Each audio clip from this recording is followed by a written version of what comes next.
Good morning, good evening, good afternoon, and everything else in between. This is Dr. Garais, ECPI, School of Nursing. This is BIO112, Chapter 2 lecture. And get this on slideshow.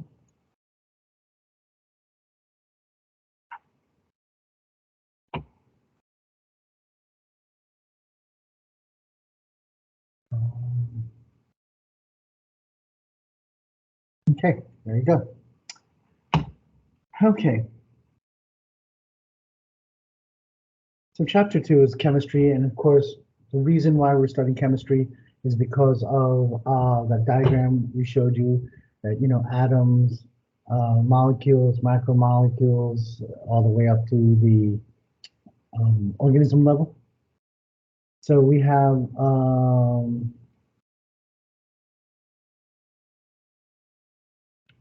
some terms that we have to talk about. And of course, anything that takes up space, solid, liquid, or gas is matter. Mass is the amount of matter that is present, and weight is how heavy something is due to gravity.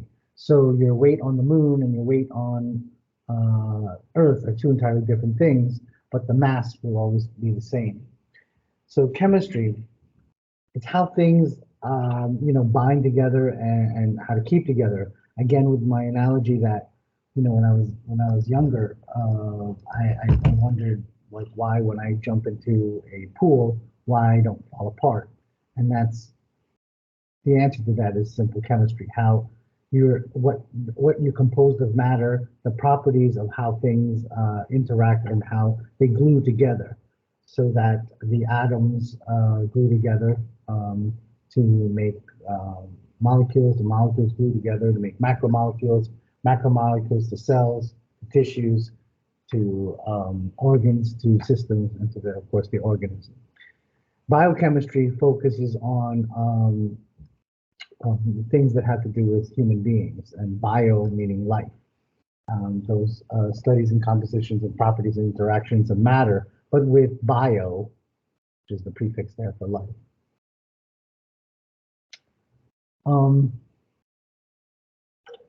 You have certain elements, and of course, combinations of these elements are called compounds.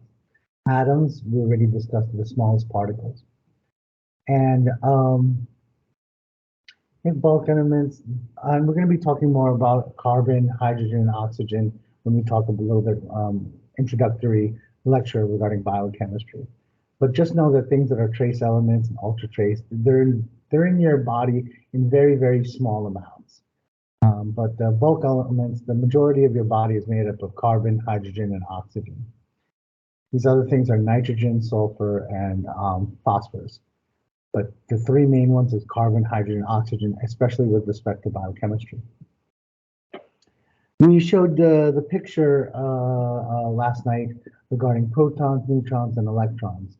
We already now know that the protons and neutrons, they're large, they're heavy particles. The protons, of course, are P for positive, neutrons, N for neutral.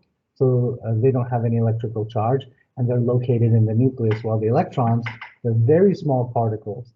They have a negative charge, and they don't carry a lot of weight. It's the protons and neutrons that are large and they're heavy. This is the picture that we showed yesterday. Here it's a little bit clearer.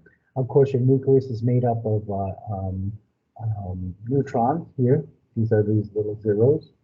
And of course, you're made out of protons. Doesn't that look like a beautiful both A and B question right there? And of course, your electrons, they're drawn really small, and these are energy shells, and the electrons go round and round and round. So here's an example of lithium, and if I showed you this picture, you would say, oh, this has 1, 2, 3, 4 neutrons, 1, 2, 3 protons, and how many electrons? 1, 2, 3 electrons. Now, lithium, you see here, has no charge because the number of electrons equals the number of protons. So 3 pluses with 3 minuses, that equals out to what? 0 charge. The atomic number is the number of protons in the nucleus. So if we went back here, the atomic number of lithium would be 1, 2, 3. So that's 3 protons, the atomic number would be 3.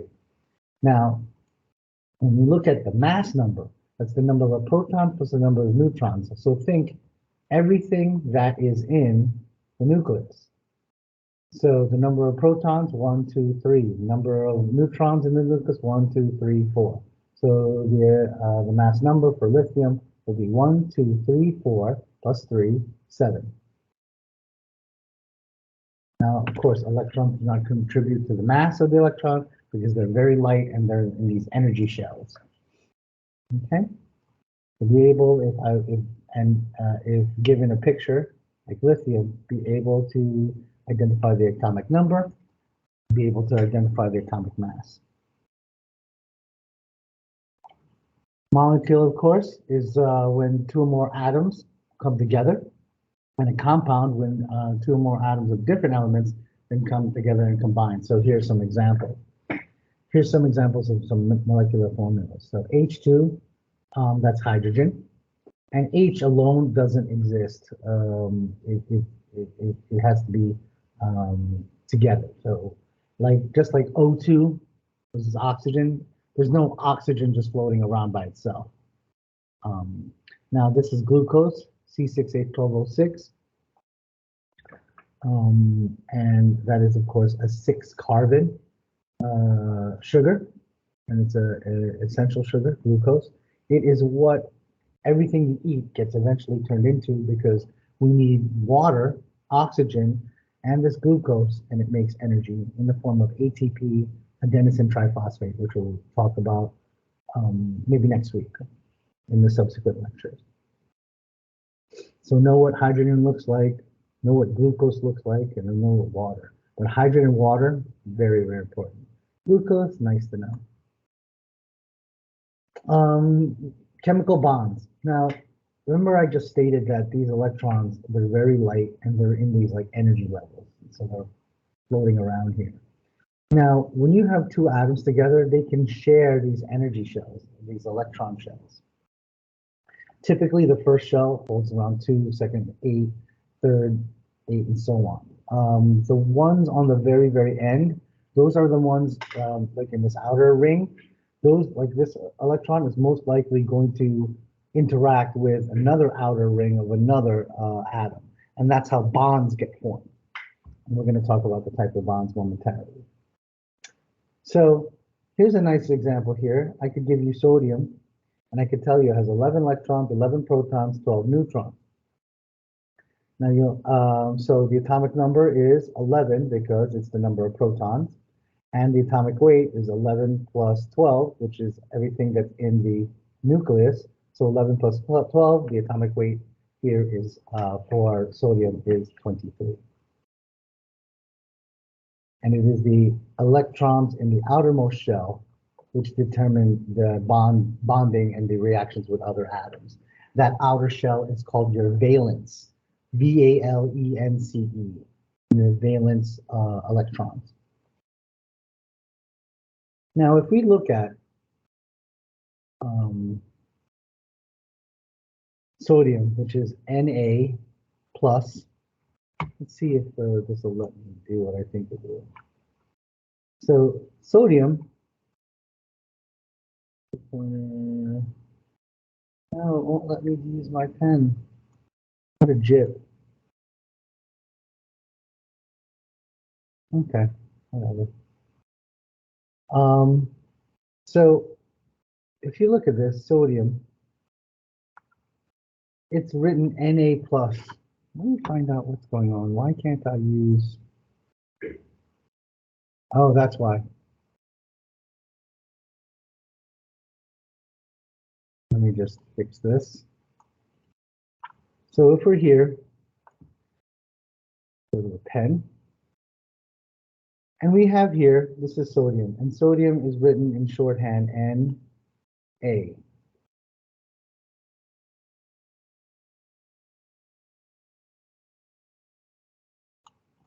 Now you'll notice that the number of protons, that's 11, and the number of electrons is also 11. I can make this, it goes, I can make this an ion by taking away, see this extra electron here in the valence? Let's say I share that or I take that away from somebody, right? Well, guess what? Then I'll have one less electron. So that'll be 10 electrons plus 11 protons. So that's 11 minus 10. So there'll be an extra plus 1. So when you see this, that plus, that of course, that means it's an ion.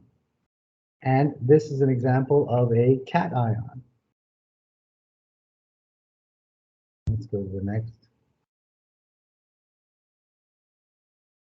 So you have an ion is a charged atom or charged particle. So if it gains or loses an electron, it will turn into an ion. Cation is anything that's positively charged, like sodium. Let's see, it would be written like this.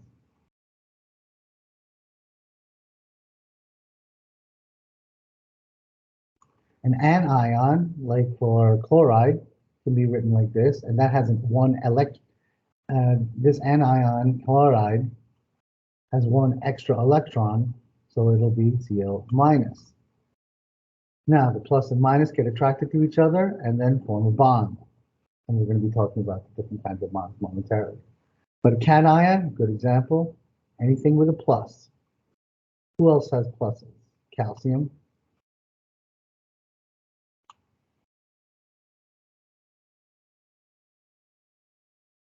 Calcium is Ca2 plus. Okay. All right. So an ionic bond is formed when the sodium and chloride, these two, get together. Because that's a plus one and a minus one. And of course, this one is missing an electron. This one has an extra electron, so it's mutually beneficial, and it forms an ionic bond. So this right here, as we saw from the picture from our textbook in the lecture, right? You get that together, and it's going to make NaCl,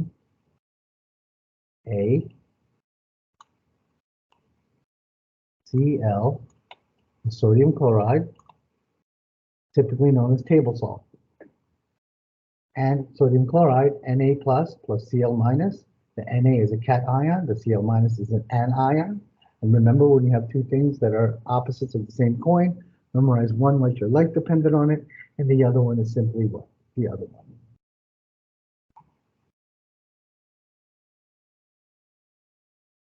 Now, covalent bonds. We already saw that H2 is even. Another example is O2.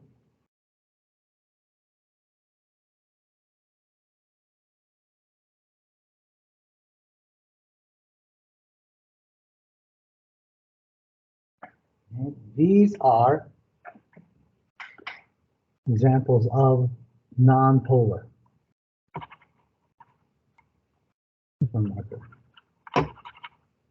Cooperating with me.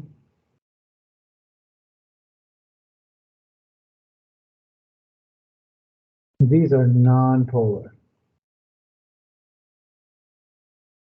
because there's no poles. They're both even. You know, like North Pole, South Pole. But if you look at water, it's a little bit lopsided, it's a little bit uneven. Water is an example of a polar covalent bond.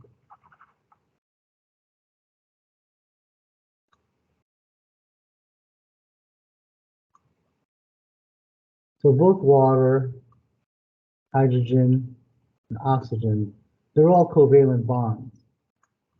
But hydrogen and oxygen, H2 and O2, nonpolar. And water, right, that is polar.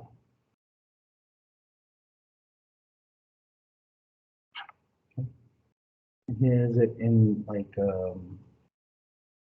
word form, but you guys know I like pictures and drawings. So I don't know, I find it quicker enter my head and stay in there. The third bond that we talked about yesterday was hydrogen bonds. Hydrogen bonds are formed specifically in water.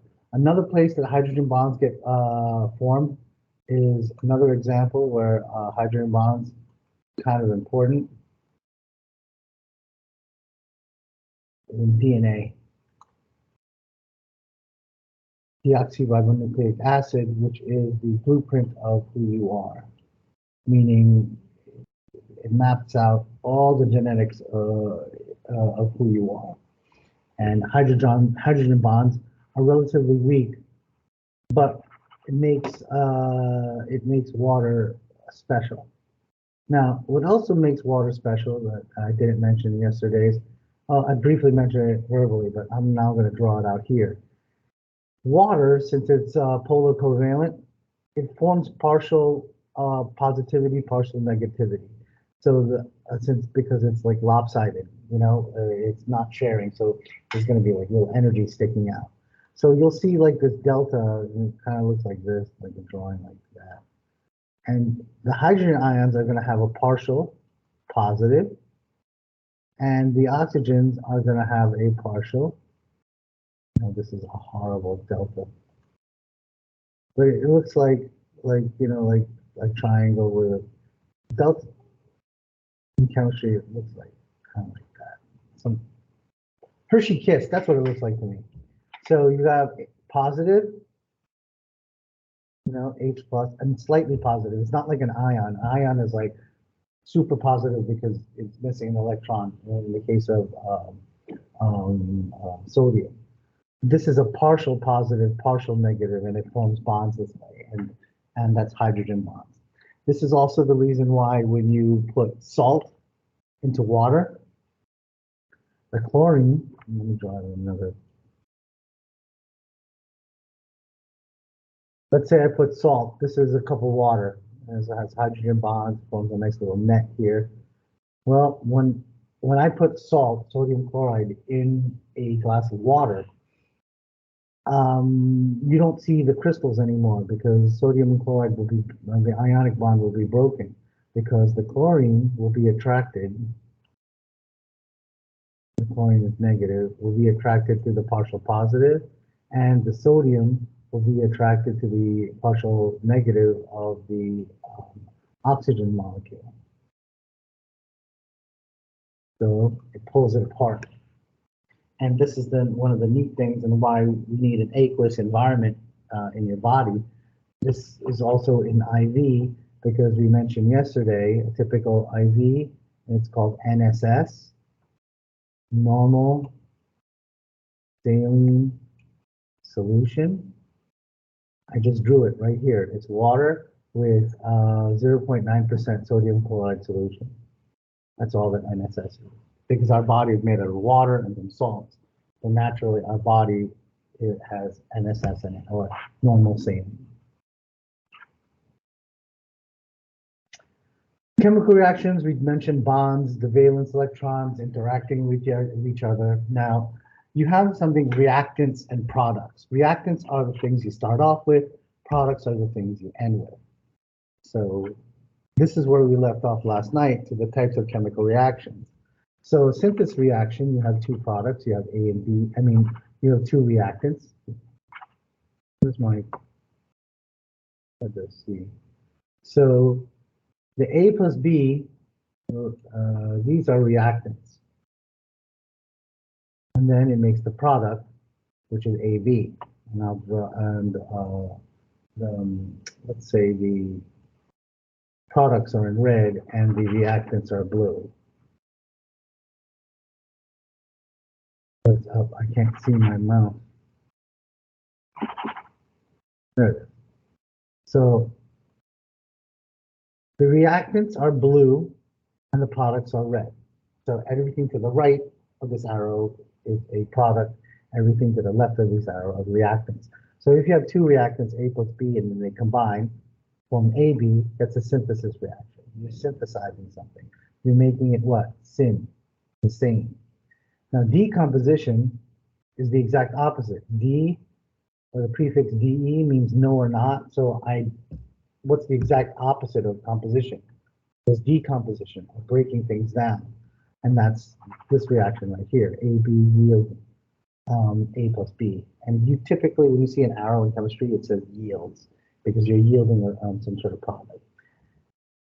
Exchange, that's of course A, B, C, D. The A matches with the D, the B with the C, and it makes two different things.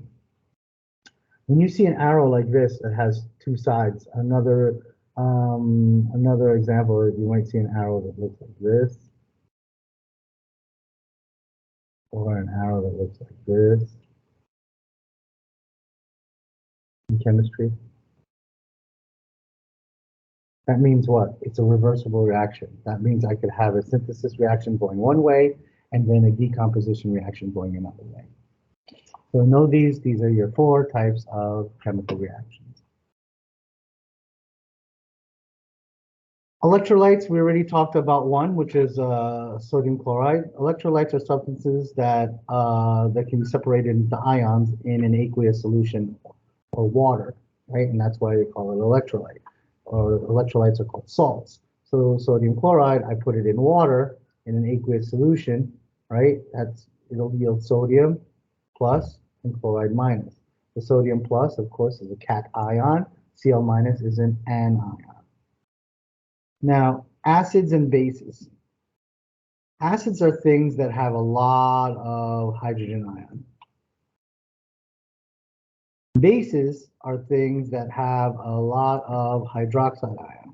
I'm going to show you a chart regarding the pH momentarily. And this is some new stuff. This is where we left off last night.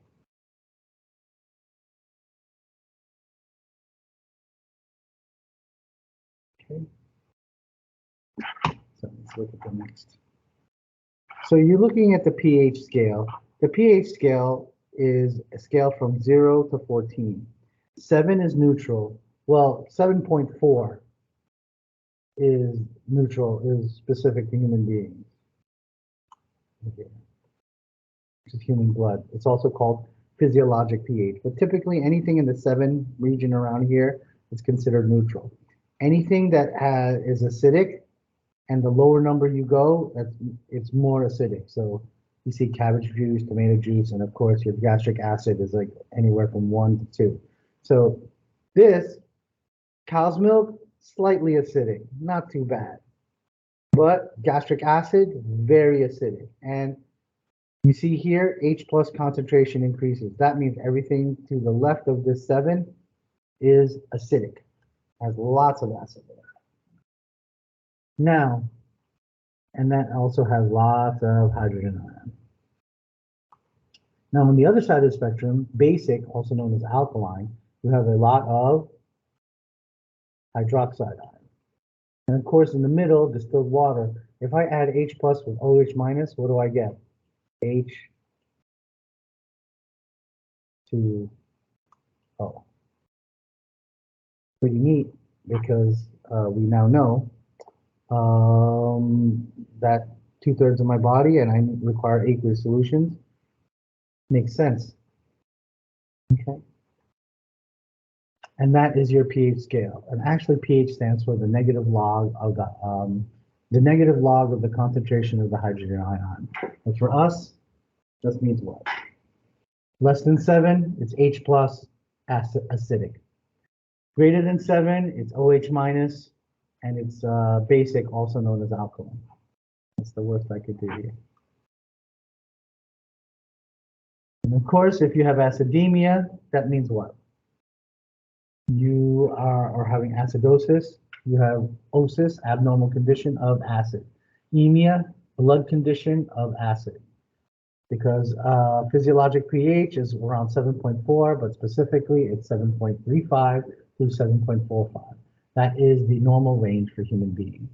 And of course, alkalemia is when it goes beyond 7.5, right? And that patient will have way too many hydrogen ions in their blood, emia, and they'll go into alkalosis, which is abnormal condition of being too alkaline or being too basic.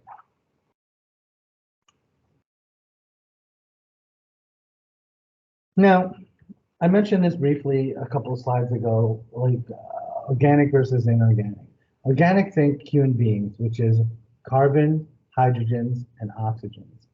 And I think we mentioned the carbohydrates, proteins, lipids, and nucleic acids. Those are the four classifications of the types of things that are in human beings, hence the term organic molecules. Now, inorganic molecules are everything else, things that don't contain carbon and hydrogen. It's things that you find in the air or you find in the ground, like water, oxygen, carbon dioxide, and various salts and various ions. But if you think carbon and hydrogen, think organic. Everything else is inorganic. Water, we already talked about. Oxygen, we already talked about. Water is vital for your existence. Oxygen is vital for existence. And of course, food is vital for your existence.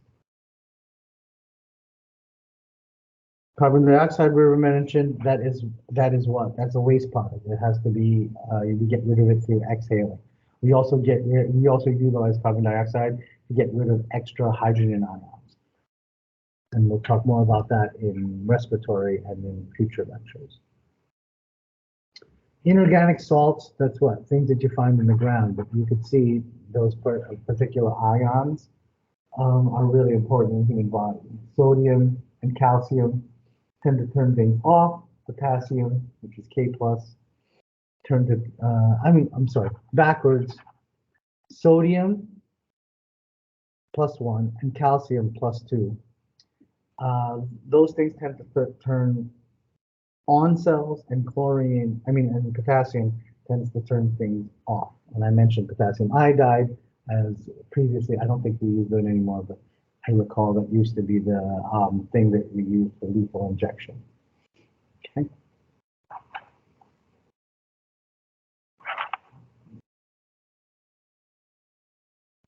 Now, when you eat, you of course eat a lot of carbohydrates, which stand for carbon, hydrogen, and oxygen. And of course, what do I want to make? I want to make this glucose, C6H12O6, and that is the precursor for energy. So I metabolize food by breaking down food, grabbing up the glucose, throwing the waste byproducts out, which include carbon dioxide. So I need that as for cellular energy, and I mentioned it before, ATP, adenosine triphosphate. Carbohydrates can be simple or more complex. Mono means one sugar, which is glucose and fructose, which is what we break everything down to. Disaccharides, double sugar, and polysaccharides, more than two. As an example, monosaccharide, very simple. Disaccharide, two sugars that got connected to here, this oxygen right here. And of course, a polysaccharide, a whole bunch of compounds. And the way to read this is like every corner here and things sticking out, that's C, or carbon. You also have lipids. They are insoluble in water, but we need them as well. They include triglycerides, which is fats, and essentially lipids, adipose tissue, or fatty cells. Their function is to store energy for future use. Now, but of course, if you overeat, then you're going to get more fat. Okay. And of course, since we mentioned homeostasis, it's not good to be super thin. It's not good to be super overweight. We're looking for people in the middle, or helping out people. Saturated versus unsaturated fats. So here's an example of it. Saturated fats, you can see all the bonds are taken up. There's no double bonds in it. So saturated fatty acid, like that stick of butter, not good for you, because at room temperature, they're relatively solid. So you can only imagine what they're going to do to your blood vessels. They'll clog them all up. But unsaturated fatty acids have these double bonds in it. You see here. And it makes it more fluid. It makes it easier to digest. That's why we try to avoid saturated fatty acids. And if you have to have fatty acids in your life, of course, a nice lean oil such as olive oil too. Phospholipids, again, another type of lipid, but it has phosphorus in it. And we're going to talk a little bit more about phospholipids in the upcoming chapters, probably next Thursday, because we have to talk about, the cell and what's on the cell. And phospholipids are fats, but they're attached to phosphorus. The steroids, nice to know, but they're really important in the sex hormones and sex glands, such as your adrenal gland and your associated sex hormones. Nice to know. Not too jazzed about it. Here's another picture of a fatty acid with a glycerol chain. Just know that phospholipids, fatty acids, those are measurements of fat in your body. Proteins, of course, have carbon, hydrogen, oxygen, and N, which is nitrogen. So you might see that proteins are called chons, as a shortcut. I'll write it down, and it'll also help you remember. So proteins, they're abbreviated C, H, O, N. Chon, which stands for carbon, hydrogen, oxygen, and nitrogen. And that's proteins. Now the bonds that hold the proteins together are called peptide bonds. Okay, so think peptide, think protein. Proteins are made out of carbon, hydrogen, oxygen, and nitrogen. Carbohydrates are made out of carbon, hydrogen, oxygen. Hence the term carbohydrate. Protein structure, nice to know. Denaturation means the breakdown of proteins. Typically, we use heat and some like acidic things. Denaturation, nice to know. Nucleic acids is another biochemistry compound that's really important, and DNA is your genetic code, and it also helps guide your body to make proteins or protein synthesis. The DNA, their subclassification of the main biochemical substances in your body, and we already now know that CHO, carbohydrates, CHON or CHON, proteins is one, and we now just went over lipids, that's three. Well, the fourth important one is your nucleic acid, DNA and RNA, and that's your fourth one, which is really, really important.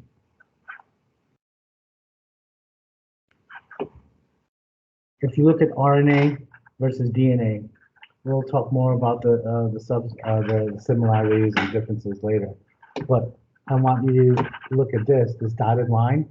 That represents double bonds between those blue letters. I can make this thing work. Here's the pointer. If you look at this is DNA. It's double-stranded, meaning there's one side and two sides. One side is going one way, the other side is going the opposite way. As you can see here,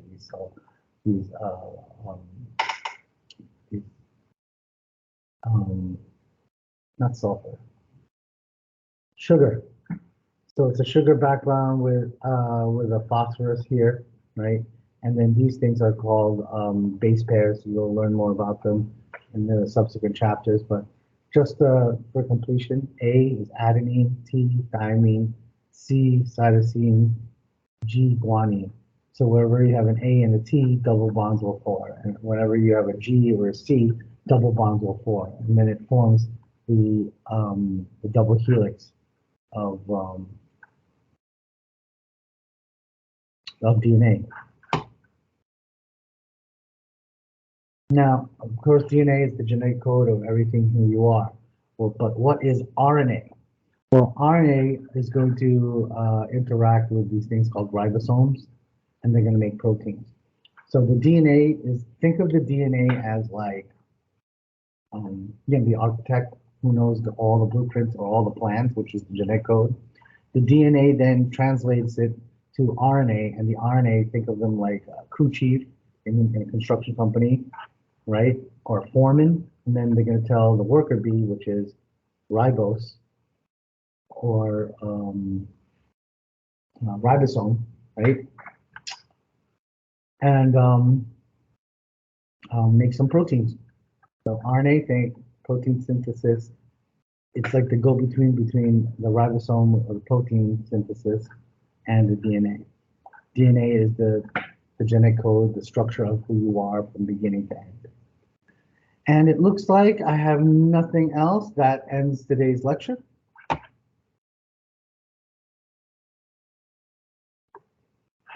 This is on chapter 2. Thank you, everybody, and I'll see you in class. Oh, P.S. I will be also posting sample questions momentarily.